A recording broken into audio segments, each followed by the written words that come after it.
La atención es la forma más rara y más pura de la generosidad. Simone Weil. Hay frases que no explican nada y, sin embargo, abren algo. No iluminan, desplazan, no responden, incomodan. La atención como generosidad, no hacia el mundo, sino hacia aquello que insiste dentro. Aquello que no pide ser entendido, sino sostenido en silencio. Desde ahí comienza esta reflexión. Desde un lugar donde no hay urgencia por sanar ni obsesión por arreglar, solo una disposición a mirar sin huir. Porque quizá el problema no es que estemos rotos, quizá nunca lo estuvimos, quizás solo estamos en proceso de reconstrucción. Pero reconstruirse no es volver a ser lo que se era. Reconstruirse es aceptar que algo se perdió para siempre, y que aún así, la vida continúa buscando forma. Hay heridas que no sangran pero organizan toda una existencia. No duelen de manera directa, duelen en forma de repetición, de cansancio, de decisiones que parecen ajenas. La memoria no vive solo en el recuerdo consciente. Hay memorias que no tienen imágenes, ni palabras, ni fechas. Memorias que no se narran, pero actúan. El cuerpo las guarda. La postura, el tono, la respiración contenida, la tensión constante. Como si algo hubiera aprendido demasiado pronto a no relajarse nunca. La mente, en cambio, suele defenderse. Olvida, fragmenta, racionaliza. Construye explicaciones para no escuchar el eco. Pero el eco persiste, no grita, repite. La frase central aparece aquí no como consuelo, sino como sospecha. No estamos rotos, solo en proceso de reconstrucción. Decirlo no alivia, más bien exige responsabilidad. Porque si no estamos rotos, ya no podemos refugiarnos en la idea de que todo fallo es definitivo. Reconstruirse implica mirar lo que se quebró sin dramatizarlo ni negarlo. Implica aceptar que hubo impactos que excedieron nuestra capacidad de simbolizar, que hubo silencios que se volvieron estructura. Hay una diferencia sutil entre dolor y sufrimiento. El dolor ocurre. El sufrimiento se repite cuando el dolor no encuentra lugar.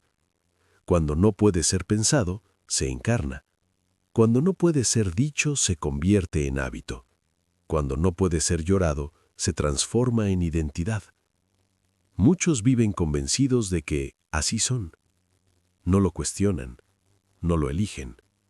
La identidad se vuelve una máscara fija, endurecida por la repetición. Y bajo esa máscara, algo sigue esperando. No necesariamente una solución, tal vez solo atención. Esa forma rara de generosidad dirigida hacia la propia sombra.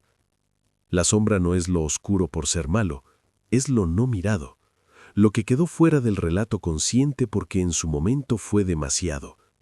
Reconstruirse no es iluminar la sombra a la fuerza, es permitir que deje de actuar desde el abismo.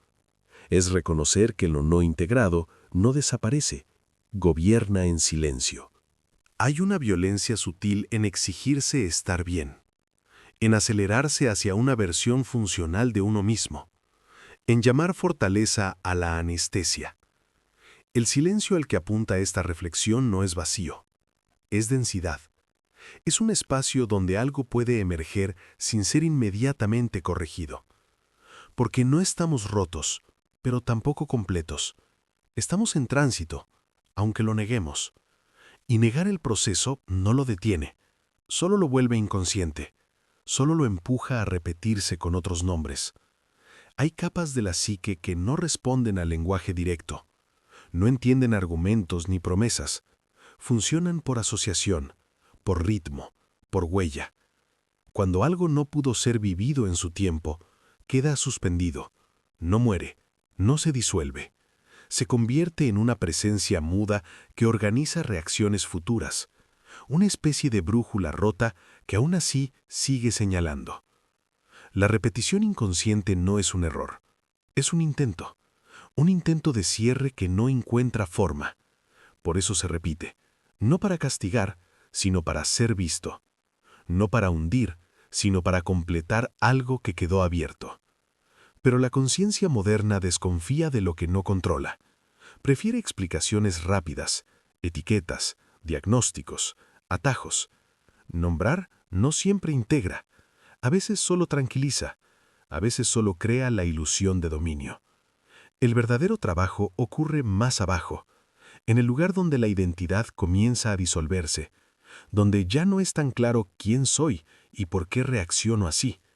Ese descenso asusta, porque desmonta la narrativa personal, porque muestra que muchas decisiones no nacieron de la libertad, sino de la defensa. Defenderse fue necesario. En algún momento fue la única opción. Pero lo que salva en un contexto, limita en otro. El cuerpo lo sabe antes que la mente. Sabe cuando algo se aproxima a una herida antigua. Responde con tensión, evitación, desconexión. No como error, como memoria, como archivo vivo de experiencias no resueltas. La cultura ha enseñado a desconfiar del cuerpo, a tratarlo como objeto, como máquina, como accesorio. Pero el cuerpo no olvida. Guarda el impacto, no la historia. Guarda la intensidad, no el relato. Por eso a veces reacciona sin que sepamos por qué. La conciencia, en lugar de escuchar, suele juzgar. Exageras. Eso ya pasó. Deberías haberlo superado. Como si el tiempo cronológico fuera suficiente para metabolizar lo vivido. Como si todo pudiera resolverse con voluntad. Pero hay dolores que no pertenecen al pasado. Pertenecen a una zona fuera del tiempo. Siguen activos, porque nunca fueron realmente vividos. Vivir algo no es solo atravesarlo, es poder darle forma interna, es integrarlo al relato de lo que uno es. Cuando eso no ocurre, el yo se fragmenta, no de manera visible, sutilmente. Partes que funcionan, partes que evitan, partes que cargan con el peso.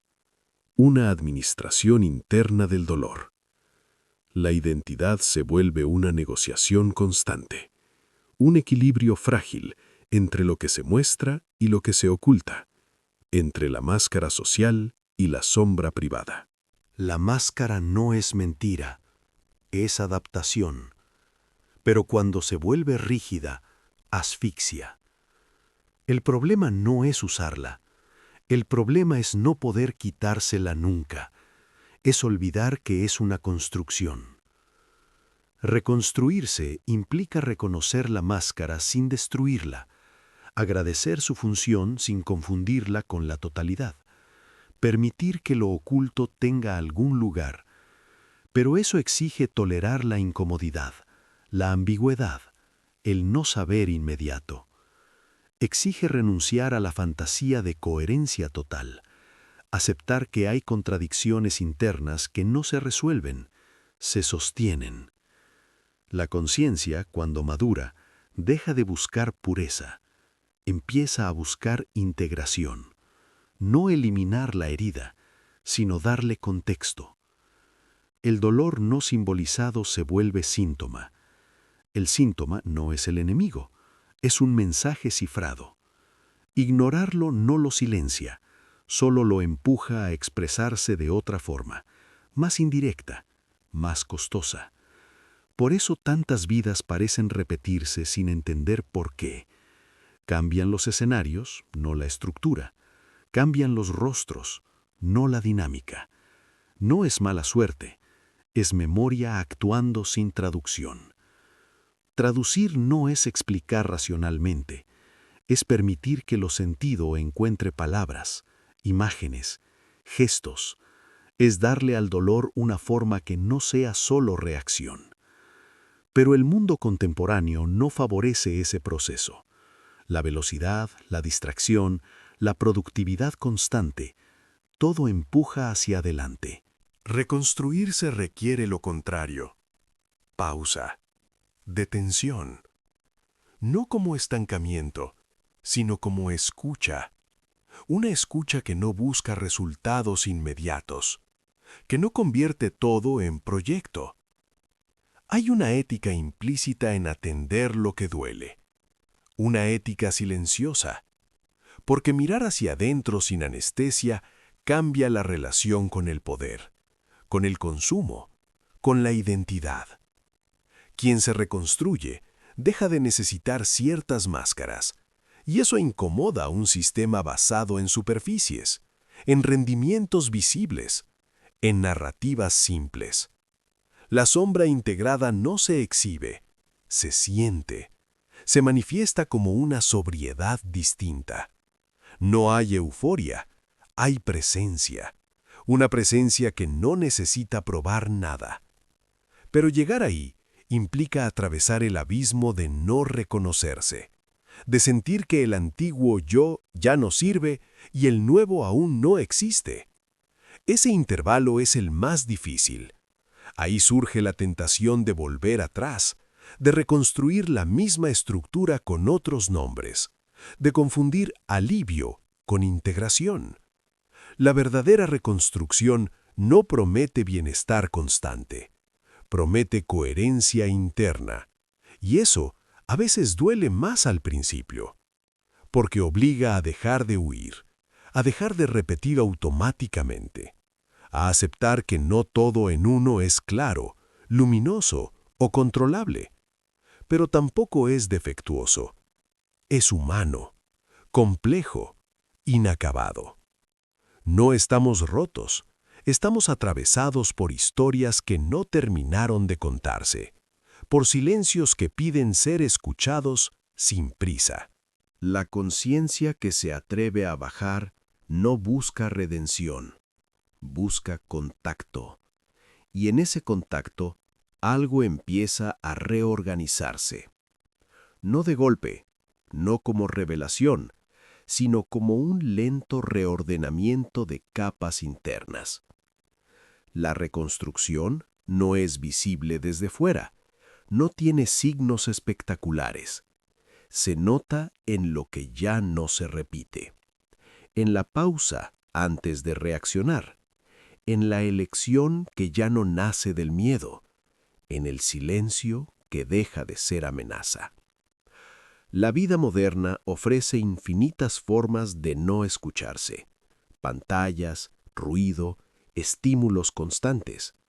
Una atención fragmentada que evita el encuentro profundo. La identidad se convierte en un perfil, curado, optimizado, expuesto.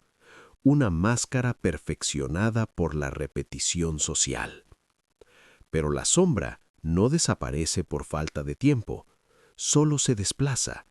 Aparece como agotamiento, cinismo, ansiedad difusa. La negación cotidiana es eficiente, funciona, hasta que deja de hacerlo. El sufrimiento que no se atiende no explota necesariamente, se filtra, se normaliza, se vuelve parte del paisaje interno, algo con lo que se convive sin nombrar, algo que define decisiones sin ser consultado. La cultura celebra la resiliencia, pero teme la vulnerabilidad silenciosa, la que no se muestra, la que no se monetiza. Reconstruirse en este contexto es un acto casi invisible. No produce contenido, no genera aplauso. Es una resistencia íntima contra la fragmentación constante, contra la exigencia de coherencia externa, contra la huida permanente de uno mismo. La sombra, cuando no se reconoce, busca salida a través del juicio, del consumo compulsivo, de la comparación, a través de una violencia suave, normalizada. No hay villanos claros, solo repeticiones, solo ecos de heridas no escuchadas. No estamos rotos, solo en proceso de reconstrucción. No como consigna, como pregunta abierta, como un filo que corta la complacencia. Porque reconstruirse no es una meta, es un estado, una forma de habitar la propia incompletud. No hay cierre definitivo, no hay versión final, solo capas que se reordenan con el tiempo y la atención. Quizá el silencio no sea ausencia, sino umbral.